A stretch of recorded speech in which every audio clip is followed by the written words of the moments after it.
Bonjour Guy.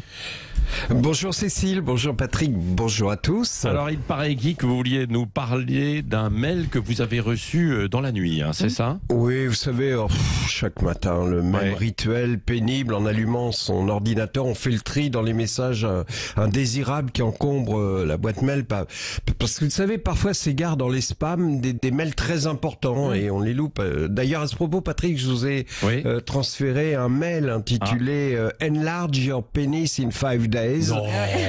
Oui, j'ai pensé que 5 jours, ça tombait pile avec le début de votre prochain stage, samedi prochain. Ouais, mais c'est trop long, Ouais. Même c'est trop long, faut aller vite.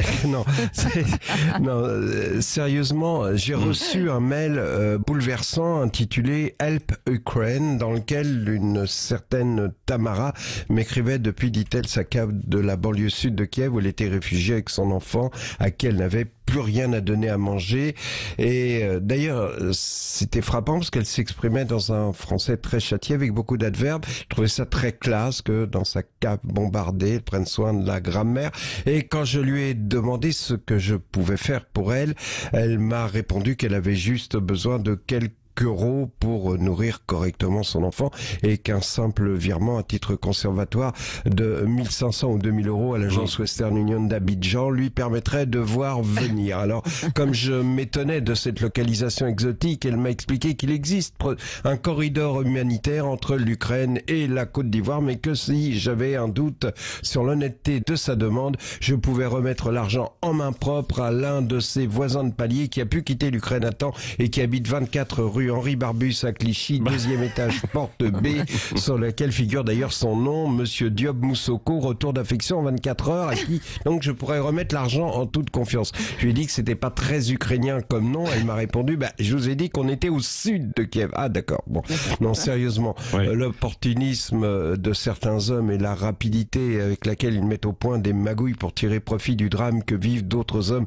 me fera toujours douter de l'existence de Dieu. Mais ceux dont je viens de parler dans leur boutique internet de Bamako, Saint-Denis ou Bucarest sont finalement des pauvres gens pathétiques, des gagne-petits, des pouces mégots qui essayent de s'en sortir comme ils peuvent, et ce ne sont rien à côté de, par exemple, BHL, parce que quand ce dernier, du haut de sa suffisance, débarque dans les télés pour jouer les va-t-en-guerre contre la Russie, ça c'est de l'arnaque, ça c'est de l'escroquerie à grande échelle. Lévy, c'est un précautionneux. L'indignation, oui, le risque, non, faut pas déconner quand même. Il a pas pillé la forêt africaine pour se faire égorger par un islamiste. Donc BHL, c'est Salman Rushdie, mais sans les pamphlets satanistes.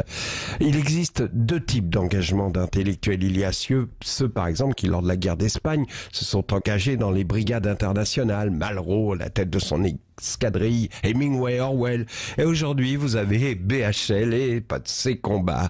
Son combat par exemple pour le peuple kurde, qui se résume à une photo où il se tient sur la pointe des pieds pour paraître plus grand que les combattants. J'exagère avec Lévy parce que hier soir à la brasserie Lippe, monsieur Bernard-Henri Lévy a fait acte de courage, car soudain en voyant arriver son dessert, il s'est levé regardant le maître d'hôtel droit dans les yeux, serrant les mâchoires.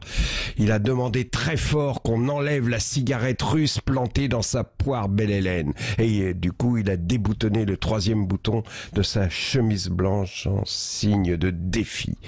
Je plaisante, mais que faire pour l'Ukraine? J'avoue que, comme la plupart d'entre nous, je manque de courage. Si je l'avais, ce courage, je rejoindrais les habitants de Kiev, j'attendrais avec eux derrière une barricade de sacs de sable que les Russes attaquent, et je mourrais pour la liberté parce qu'il est là le sens de l'histoire. Mais je voudrais dire aux Ukrainiens que je ne peux faire que des choses dérisoires. Contrairement à BHL, je l'ai fait malgré tout avec tout mon cœur.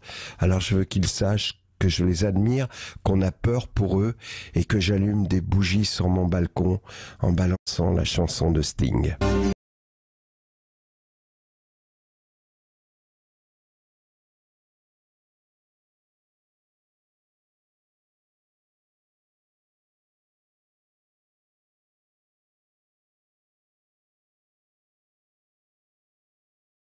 Elisabeth Lévy juste après le journal de 8h. 5h-10h, le grand matin sud.